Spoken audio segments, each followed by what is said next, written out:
उस रात शहर के सरकारी अस्पताल के एक अंधेरे वार्ड में एक जवान लड़का आखिरी सांसें गिन रहा था। उसका शरीर बुरी तरह कमजोर हो चुका था। आंखें अंदर धंस गई थी, जैसे कहीं रात से सोया ना हो, और चेहरा इतना पीला पड़ चुका था जैसे शरीर में खून ही ना बचा हो।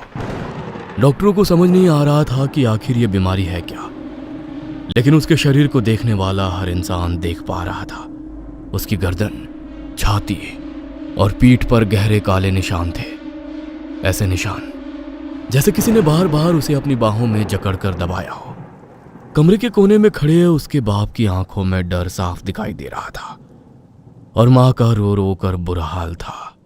मैंने कहा था उस कोठी से दूर रहने को।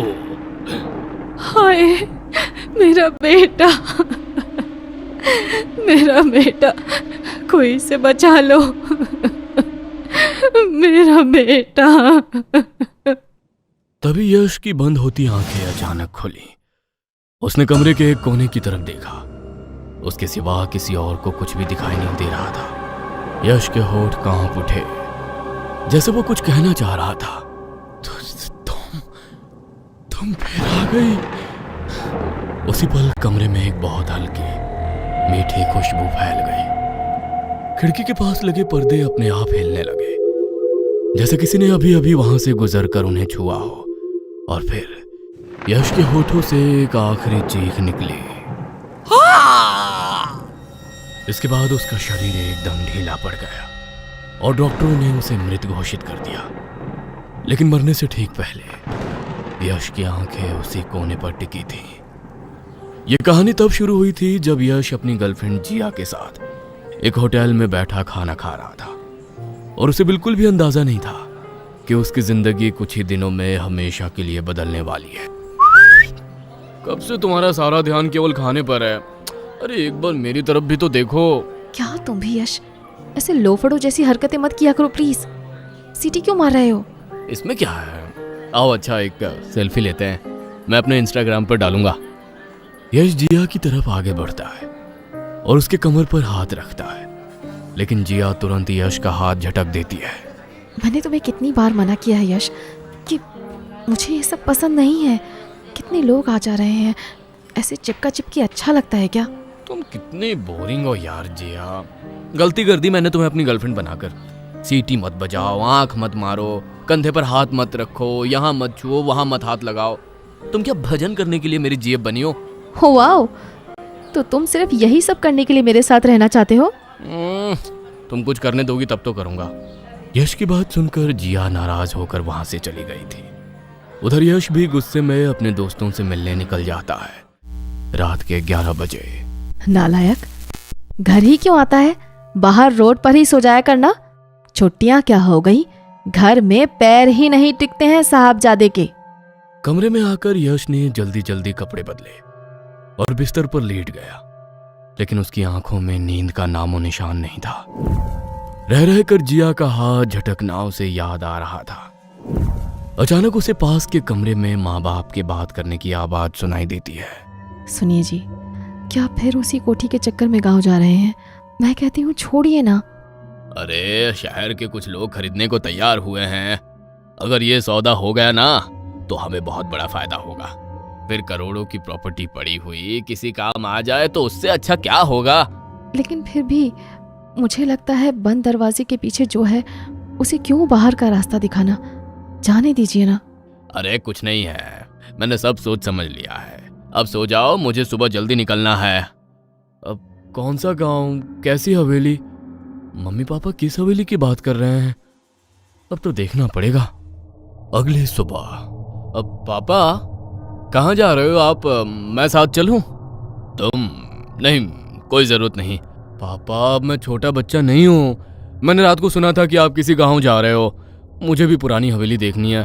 वेकेशन चल रहे हैं, यहाँ पर खाली ही तो हूँ। पूरा दिन माँ की चिक चिक सुनने से अच्छा आपके साथ चल लूँ। अच्छा ठीक है, रात होने से पहले तो हम निकल ही जाएंगे, कोई खतरा नहीं है। अब ठीक है चलो। कुछ ही देर में दोनों गाड़ी में बैठकर गांव के लिए निकल पड़े। रास्ते भर खेत, कच्ची सड़कें और दूर दूर तक फैले पेड़ दिखाई दे रहे थे। करीब 4 घंटे बाद उनकी गाड़ी एक बहुत बड़ी और पुरानी कोठी के सामने आकर रुकी। कोठी सच में बहुत विशाल थी। ऊंची ऊंची दीवारें, जंग लगा हुआ लोहे का गेट और अंदर एक लंबा सा आंगन। दीवारों पर काई जम चुकी थी और खिड़कियों के शीशे धूल से ढके हुए थे। फिर भी हवेली अपने समय में क्या आलीशान रही होगी, ये समझना मुश्किल नहीं था। ये हमारी कोठी है पापा? My God! हाँ, बहुत पुरानी है। अब कोई सवाल जवाब नहीं। और हाँ, किसी सामान को छूना नहीं है। चुपचाप मुझे मेरा काम करने दो। जैसे ही यश अंदर कदम रखता है, उसे अचानक एक मीठी सी खुशबू महसूस होती है। वो खुशबू बेहद अजीब थी, जैसे रात में खिलने वाले रात चांदनी के फूल। यश को ऐसा लगा जैसे कि किसी ने अभी अभी उसके पास से गुजरते हुए धीरे से सांस ली हो। अजीब है, ये खुशबू कहाँ से आ रही है? पुरानी हवेलियों से तो सीलन की बदबू आती है, यहाँ खुशबू आ रही है। क्या बात है? क्या ताका झांकी कर रहे हो? अब नहीं, कुछ तो नहीं पापा। 1 सप्ताह में ये कोठी बिक जाएगी। पार्टी 1 सप्ताह बाद आएगी, तब तक इसे बिल्कुल नई दुल्हन की तरह चमका दो। 2 दिन में हो जाएगा मालिक, उसके बाद चाहे जब बुला लीजिए पार्टी को। उदयवीर मजदूरों को सफाई के लिए इंस्ट्रक्शन दे रहे थे और इधर यश उत्सुकता से कोठी में इधर उधर घूम रहा था। अचानक उसे ऐसा लगा जैसे ऊपर वाली मंजिल की खिड़की में कोई खड़ा है। उसे एक औरत की धुंधली सी परछाई दिखाई दी। यश ने आंखें मलकर फिर से देखा, लेकिन अगले ही पल वहां उसे कुछ दिखाई नहीं दिया। ये क्या था? कोई वहम था क्या? हाँ, वहम ही होगा। ताला तो अभी हमने ही खोला, अंदर कोई कैसे हो सकता है? उसी शाम उदय और यश वापस आ गए। अरे वाह, तेरा सही है भाई। गांव में कोठी, काश कि हमें भी मिल जाए ऐसी हवेली। क्या फायदा कोठी का? ये खुद तो फट्टू है ना। गर्लफ्रेंड का हाथ पकड़ने की तो परमिशन नहीं है इसे। बकवास बंद करो तुम लोग। हाँ, मजाक छोड़ो। चलो एक काम करते हैं, आज रात उसी कोठी में चलते हैं। अरे मजा आएगा यार, एडवेंचर हो जाएगा। पागल हो गए हो क्या? मुझे नहीं जाना वहां। पापा जान गए तो मार डालेंगे। क्यों, डर गया? अरे भाई मर्द बन, कब तक पापा से पूछकर सारे काम करेगा? वैसे भी तूने बोला कि अंकल उसे सेल करने वाले हैं, तो क्यों ना एक आखिरी बार हम लुत्फ उठा लें।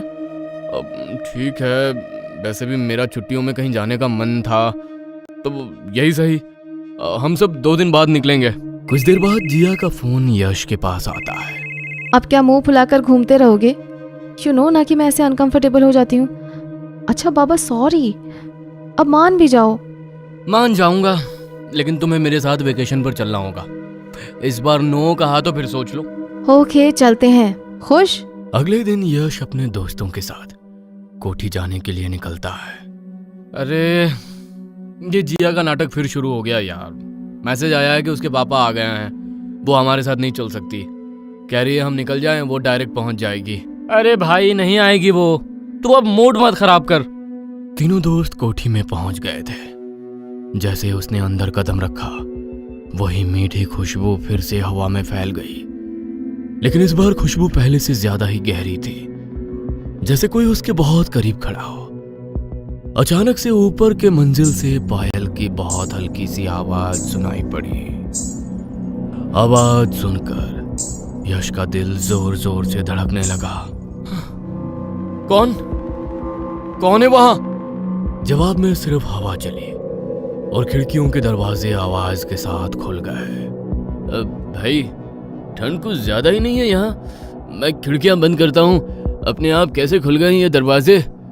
शाम ढलने लगी थी और आसमान में गहरा अंधेरा फैलने लगा था।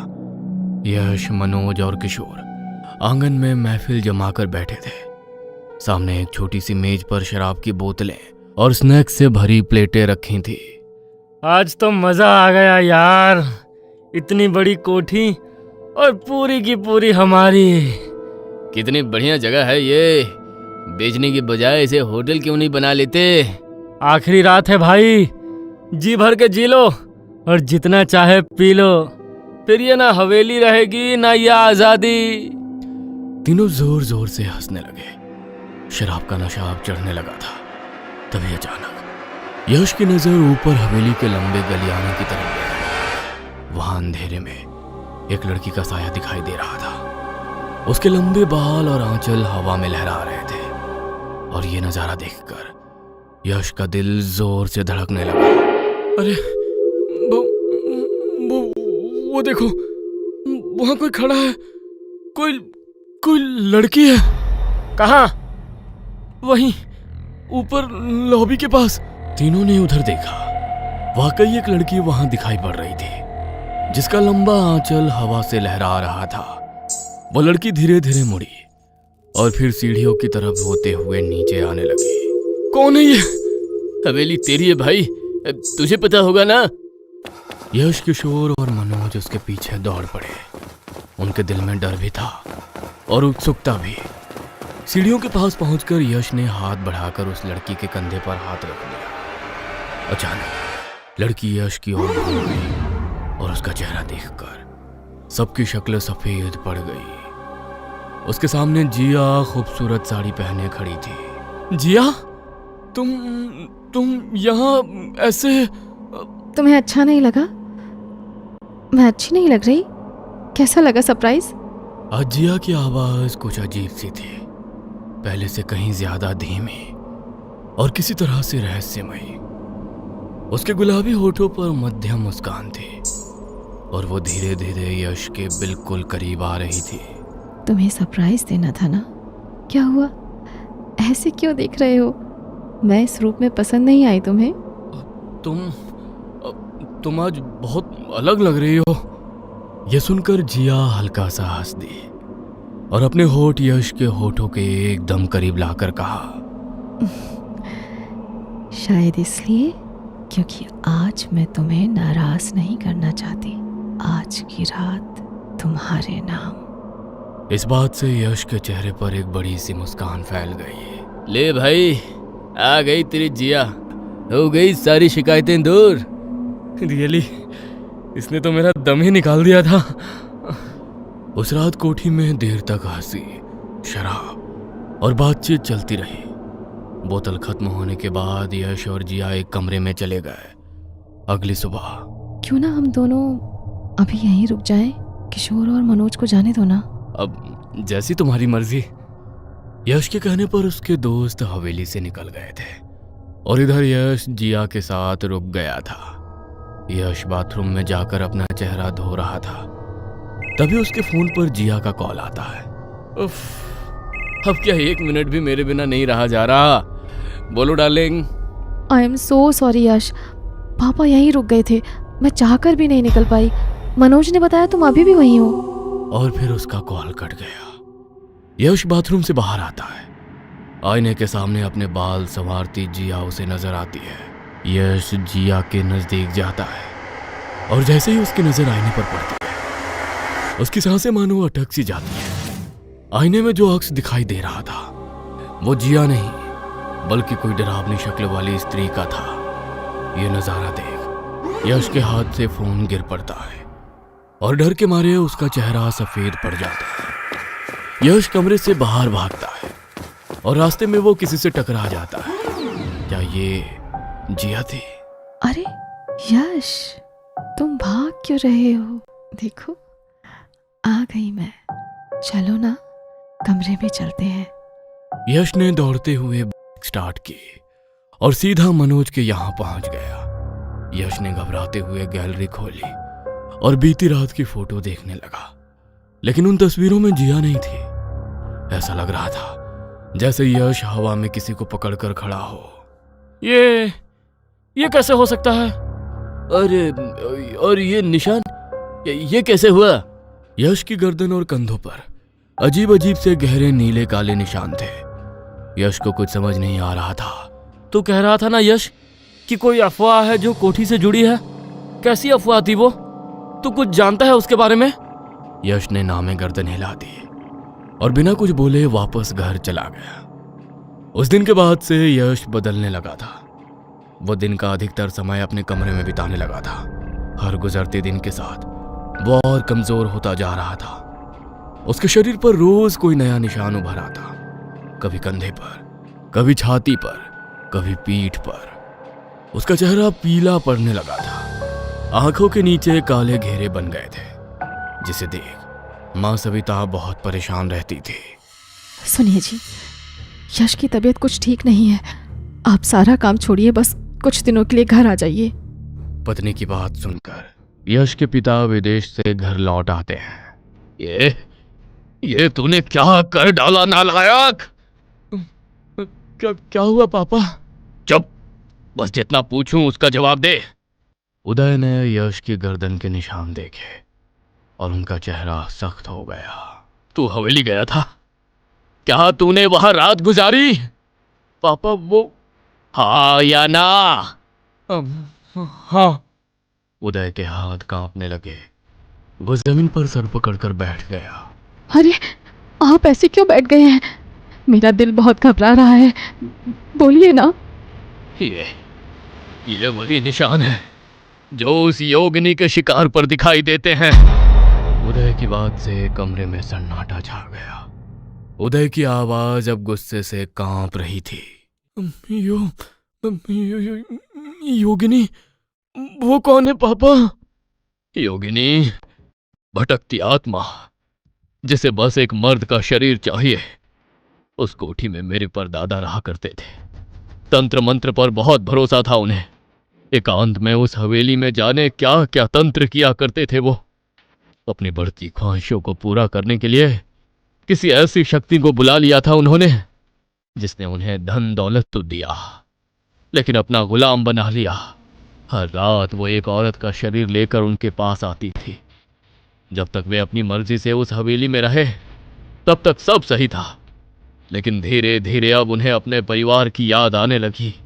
एक रात वो हवेली से बाहर निकले और उसी रात से उस योगिनी का श्राप दादाजी पर हावी हो गया। रात में सुंदर प्रेयसी का रूप लेकर मिलने वाली वो शक्ति अब दिन के उजाले में अपने असली डरावने रूप में उन्हें दिखाई देने लगी।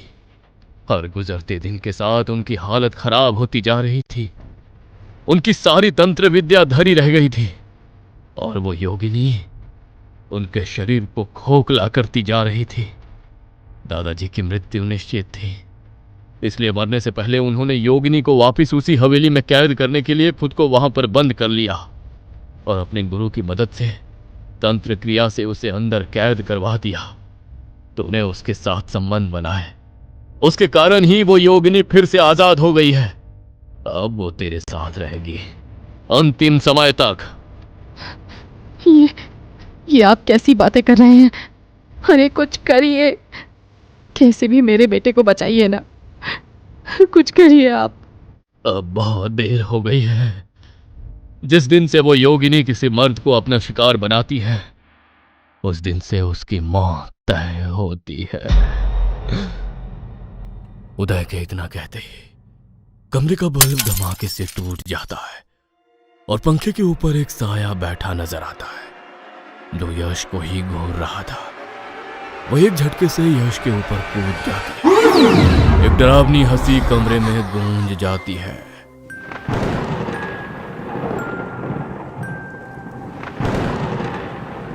यश के दिल दहला देने वाली चीखें सुनाई देने लगती हैं और कुछ देर बाद उसका बेजान शरीर बिस्तर पर पड़ा नजर आता है।